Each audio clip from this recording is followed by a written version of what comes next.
In this opening part, Dante Carter, a black teenager, steps into an upscale jewelry store in a suburban town, Pinecrest, with the goal of buying a special gift for his younger sister, Amara. Dante has been saving for months, working extra hours at a local coffee shop to afford something meaningful for her birthday. His excitement and determination to make his sister's day special are immediately contrasted by the sudden and unwarranted suspicion he faces upon entering the store. The store, Rosewood Jewelers, is known for its high-end products, and its clientele mostly consists of older, well-dressed women.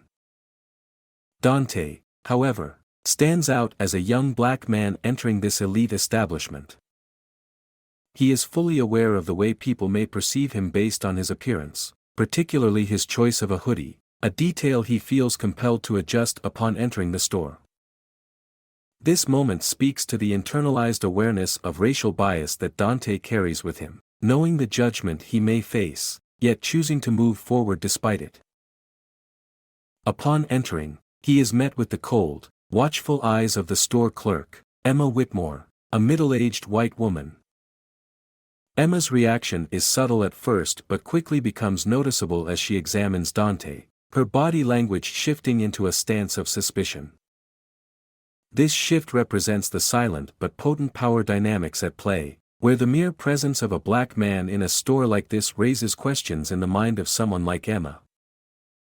Her eyes narrow as Dante approaches the counter, and an immediate, unspoken judgment is cast upon him. This part sets the tone for the story, establishing Dante's position as an innocent young man simply trying to purchase a gift, juxtaposed against the preconceived notions and biases he faces. It highlights the racial prejudices that often infiltrate everyday interactions, particularly in spaces where people of color are seen as outsiders. The tension introduced here foreshadows the escalation to come, revealing the deep-rooted racism that Dante will have to navigate. As Dante Carter stepped further into Rosewood Jewelers, his focus remained on the bracelet he had hoped would make Amara's birthday extra special. The gleaming silver charms caught his eye, just as they had so many times when he passed by the store on his way to work. Dante had dreamed of buying this exact bracelet for months, carefully setting aside his hard-earned money, saving every tip and paycheck from his job at the local coffee shop. For him, this was more than just a gift, it was a symbol of his love for his sister, a gesture of appreciation for everything they had been through together. But as soon as Dante approached the counter, the atmosphere shifted. Emma Whitmore, the store clerk, who had initially appeared neutral, now exuded a subtle but unmistakable disdain. Her eyes narrowed as she took him in, her gaze slowly scanning him from head to toe, and the tension in the air seemed to thicken. She had barely acknowledged his presence when he entered, but now she was watching him with a scrutiny that Dante could feel in the pit of his stomach. The weight of her gaze felt like 1,000 silent questions. What was he doing here? Did he belong? Dante tried to push the discomfort aside, determined to stay focused on the task at hand. With a polite smile, he asked, "I'd like to see that bracelet, please." His voice was steady, calm, just as his mother had always taught him when facing people who might not be so welcoming. But instead of responding to his request, Emma folded her arms and tilted her head slightly. "Are you sure?" she asked, her tone dripping with condescension. "That one's quite expensive." The question was loaded with an accusation that Dante recognized all too well. His stomach tightened as he realized that Emma had already assumed he couldn't afford the bracelet. She wasn't simply questioning whether he was sure, she was implying that he didn't belong in this store, that someone like him couldn't possibly afford such a luxury. Dante hesitated, but he wasn't about to let her assumptions dictate his actions. He reached into his pocket and pulled out the neatly folded cash he had worked so hard to earn. "I'm sure," he said firmly. "I have the money right here." For a brief moment, Emma glanced at the cash in his hand, her lips curling into a slight sneer as though the sight offended her. Instead of relaxing, her demeanor grew even more tense, and Dante could see the suspicion building. She seemed almost disgusted by the idea that he had worked for his money. The transaction was supposed to be simple, but instead, it was turning into something more, an uncomfortable confrontation that Dante had never asked for but was now forced to endure. As Dante Carter stood at the counter, the tension in the store continued to mount.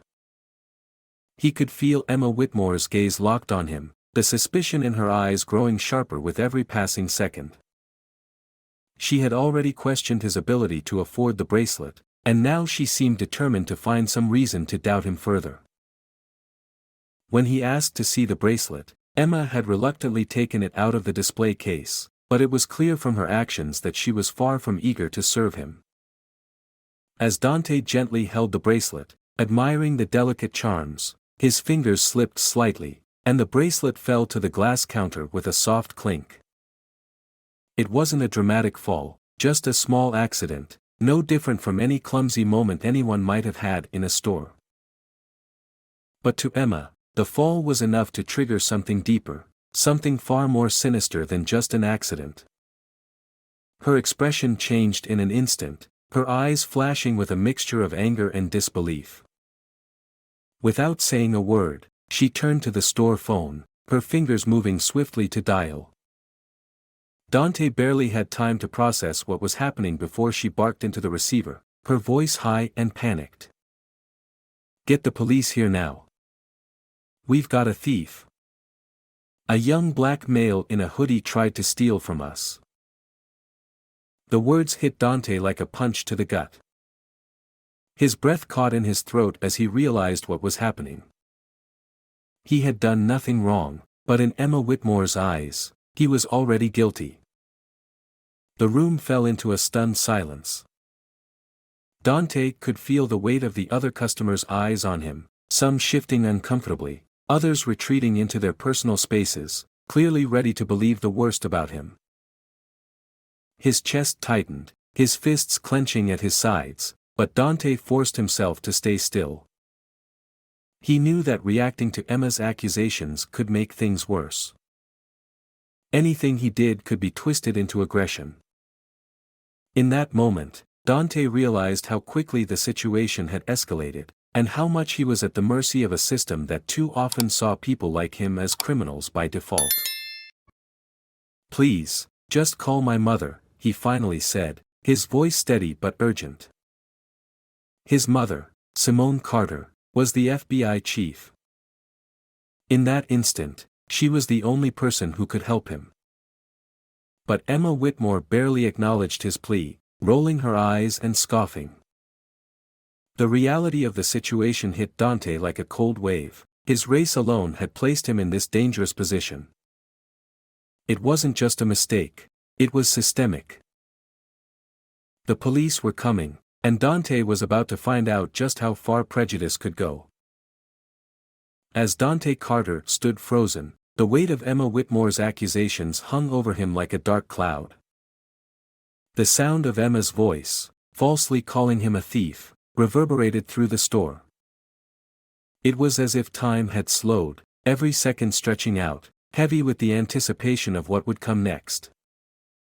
The other customers in the store had fallen eerily silent, their eyes now darting nervously between Dante and the angry store clerk.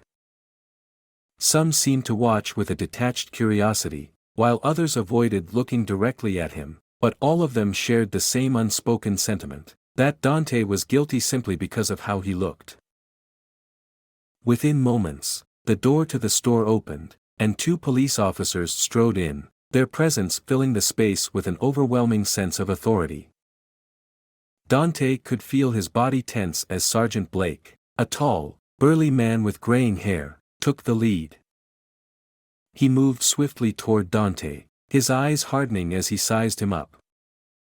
Behind him, Officer Doyle, a younger man with sharp eyes, hesitated slightly, clearly unsure of what to make of the situation. "This is him," Emma Whitmore declared, pointing toward Dante as if he were some criminal from a wanted poster. "He tried to steal from me. I caught him in the act." The accusation stung like an electric shock, but Dante knew he couldn't let his anger show. The more calm and composed he remained, the harder it would be for them to justify the situation. Sergeant Blake took another step forward, his hand hovering near his holster. "You tried to steal, huh?" he barked at Dante, his voice loud, dismissive. "What did you think you could get away with?" Dante swallowed his anger. He hadn't done anything wrong. He wasn't a thief.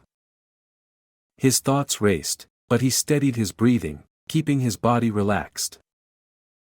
This wasn't just about the bracelet, it was about being treated like a suspect for no reason other than the color of his skin.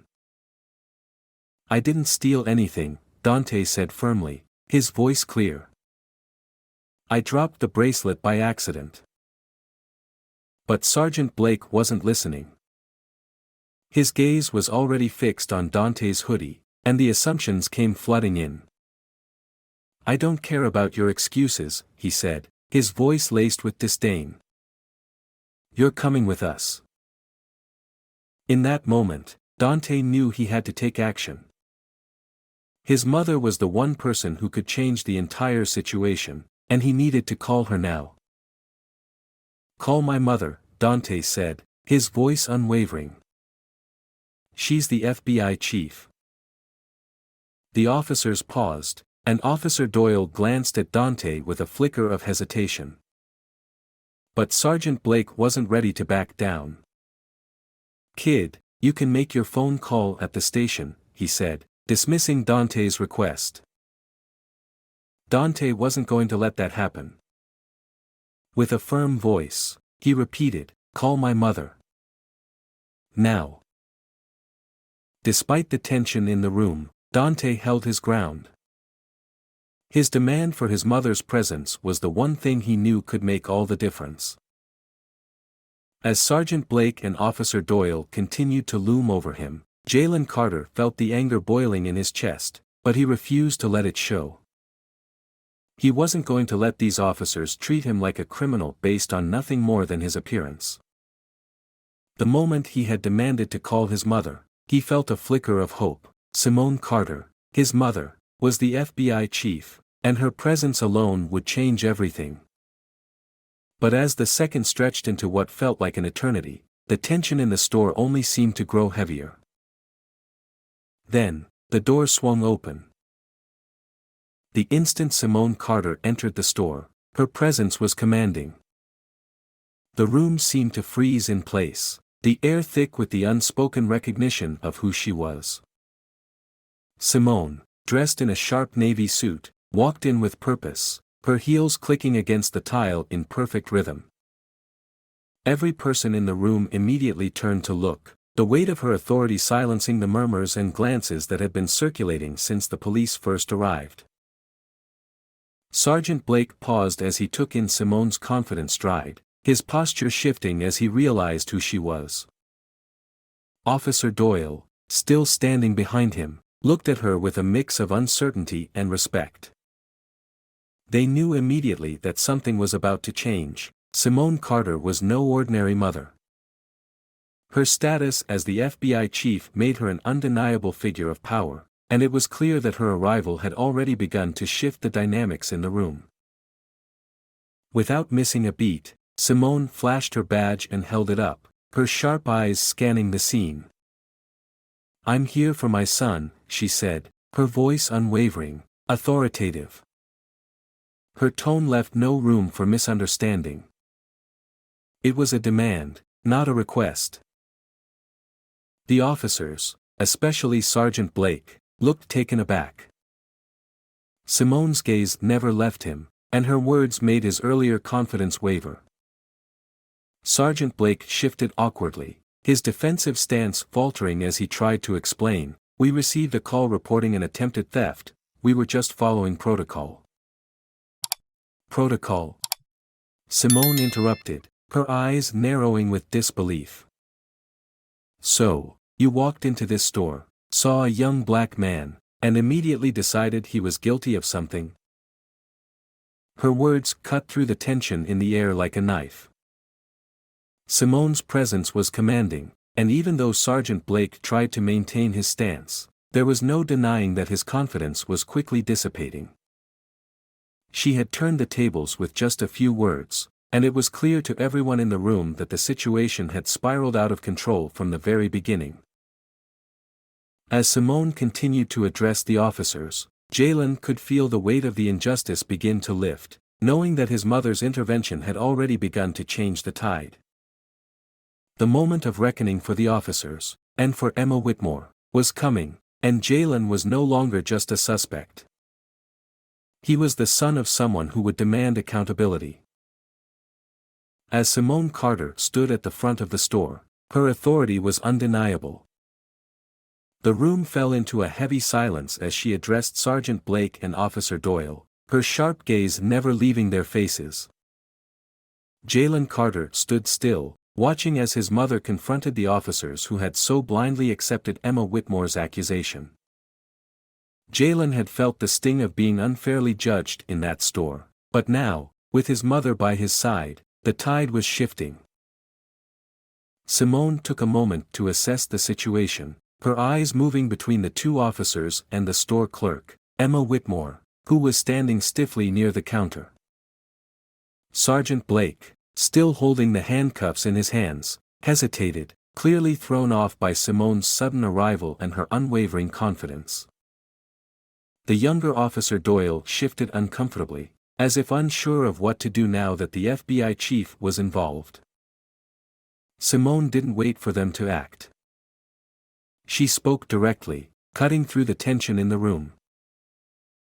"I understand you were responding to a report of theft," Simone began, her voice calm but firm. "But what exactly led you to target my son? Did you see him steal anything? Did you ask any questions before you decided he was guilty?" Sergeant Blake opened his mouth to respond, but Simone didn't give him the chance. "I'm asking you," she continued, her eyes now locked on Emma Whitmore, "what exactly gave you the right to assume he was a thief the moment he walked in?" Emma flinched at the question, but her smugness remained as she tried to defend herself. "I didn't assume, he just didn't seem like he could afford it. I've worked here for years and I've seen." "And there it is," Simone cut in sharply. "Your assumptions. You didn't see a customer. You saw a young black man, and the first thing you thought was that he couldn't afford to shop here." Simone's words hung in the air, each one exposing the deep-seated racial bias that had led to this unjust confrontation. Sergeant Blake shifted nervously, his posture tightening as he realized he was caught in a difficult spot. "We just followed protocol, ma'am," he muttered, his voice losing some of its earlier edge. "Protocol?" Simone said, raising an eyebrow. "You mean seeing a black teenager and assuming he was a thief? That's your protocol?" At that moment, the officers understood that this wasn't just about an alleged theft. It was about the systemic racism that had led to Jalen's wrongful treatment. Simone's calm but searing words exposed the ugly truth. Emma Whitmore had decided Jalen was guilty the moment he walked in, and the officers had blindly followed suit. Simone's steady composure contrasted sharply with the shaky excuses the officers tried to muster. They were no longer in control of the situation. The power had shifted, and now it was time for them to face the consequences of their actions. The tension in the store was suffocating.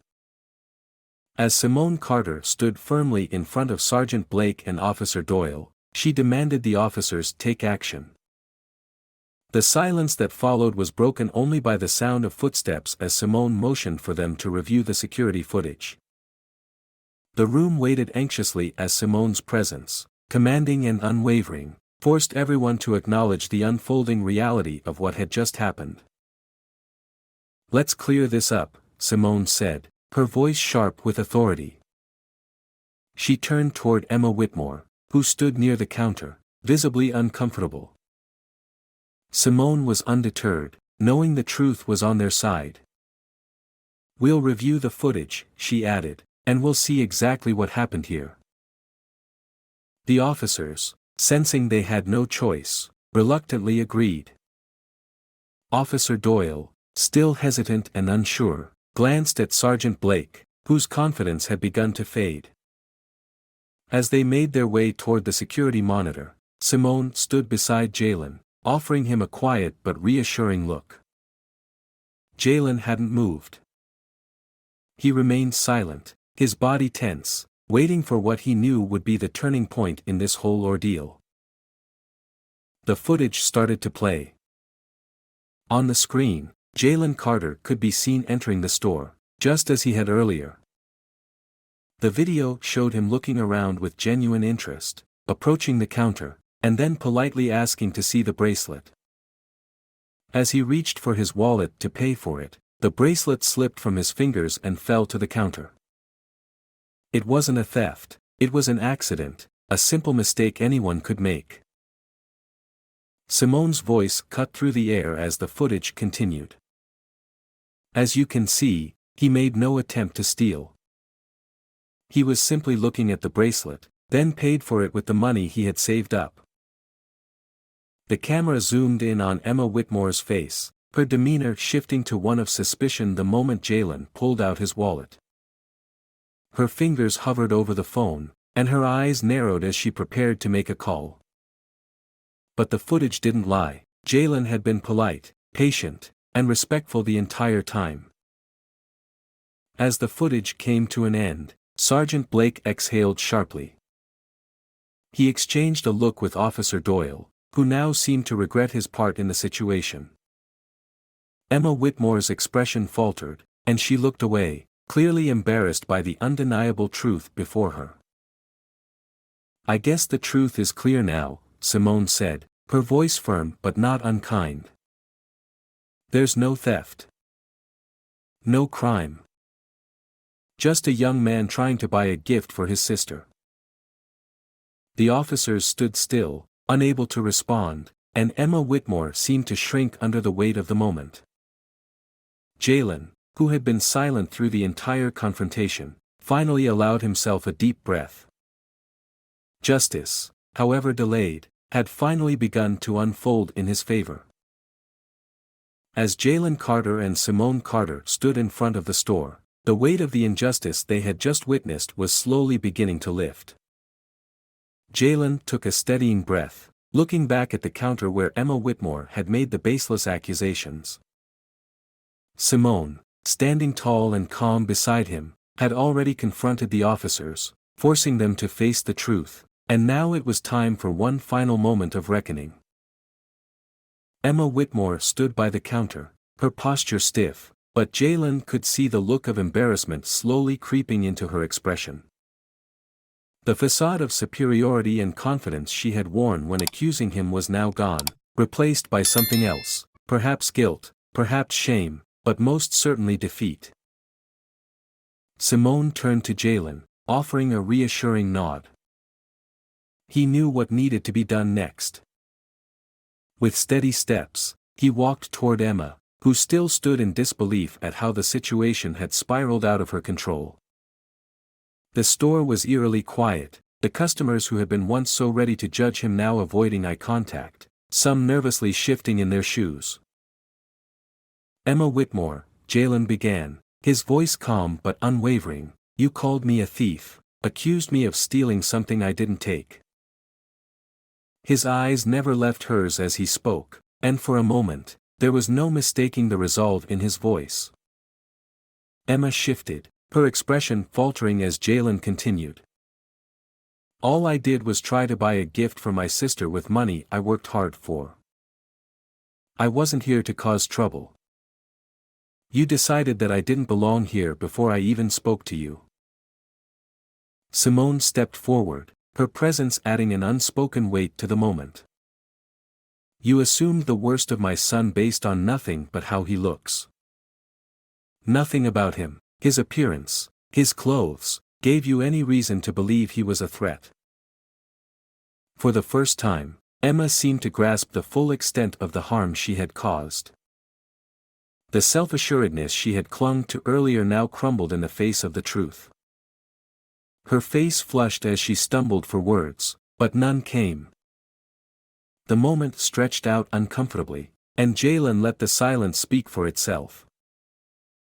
This wasn't just about a bracelet or a misjudged moment, it was about the broader issue of racial profiling that had led to this very situation. Jalen had done nothing wrong, but for some, that wasn't enough. Finally, Emma opened her mouth, but no real apology came. Instead, she muttered something vague, her words barely audible. It didn't matter. Jalen knew that for all the damage she had caused, for all the people who had stood by silently, justice had been served. As Simone led Jalen out of the store, there was a quiet sense of triumph in his chest, but it was tempered by the frustration of how easily things could have gone another way. He had learned a painful lesson today: no matter how hard you work or how much you try to fit in, people like Emma Whitmore would always see you through the lens of their own biases. But Jalen would fight back. His head was held high as he walked toward the door, knowing that this battle was only a small part of a larger fight for fairness and equality. As Jalen Carter and Simone Carter exited Rosewood Jewelers, the weight of the entire ordeal seemed to settle heavily on both of them. Jalen had been unjustly accused, humiliated, and made to feel as though he didn't belong in a store he had every right to enter. Yet, despite the victory of clearing his name and exposing Emma Whitmore's racial bias, Jalen couldn't shake the lingering frustration in his chest. Yes, the situation had been rectified, but the underlying issue, racial profiling and systemic bias, remained unaddressed for so many others who weren't fortunate enough to have the support of someone like his mother. As they reached Simone's car, parked a short distance from the store, Simone's commanding presence remained unwavering, but Jalen could sense the quiet fury radiating from her. She hadn't spoken much since leaving the store, but Jalen knew she was deep in thought, likely strategizing the next steps. She had already done what she needed to do to help him in this moment, but Simone wasn't the type of person who stopped once something was done. She was a fighter, and this was far from over. "Are you okay?" Simone asked, her voice measured but with an edge beneath it. Her gaze softened ever so slightly as she turned to face Jalen, clearly noticing the weight still carried by his body. He didn't respond immediately, his thoughts tangled in the emotions of what had just unfolded. "I don't know," Jalen admitted, dragging a hand down his face. "I should feel better. I should feel like I proved something, like I won. But it's hard.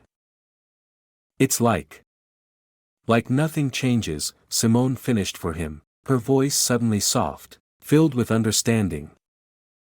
Jalen nodded, feeling the exhaustion and frustration creep back into his veins. Simone's features hardened again as she reached into her purse and pulled out her phone. "You don't have to prove anything, Jalen," she said as she scrolled through her contacts. "What happened today is bigger than that. It's about calling out the injustice, no matter how small it seems, because that's how change begins." Jalen watched as she made the call, her gaze firm and unyielding.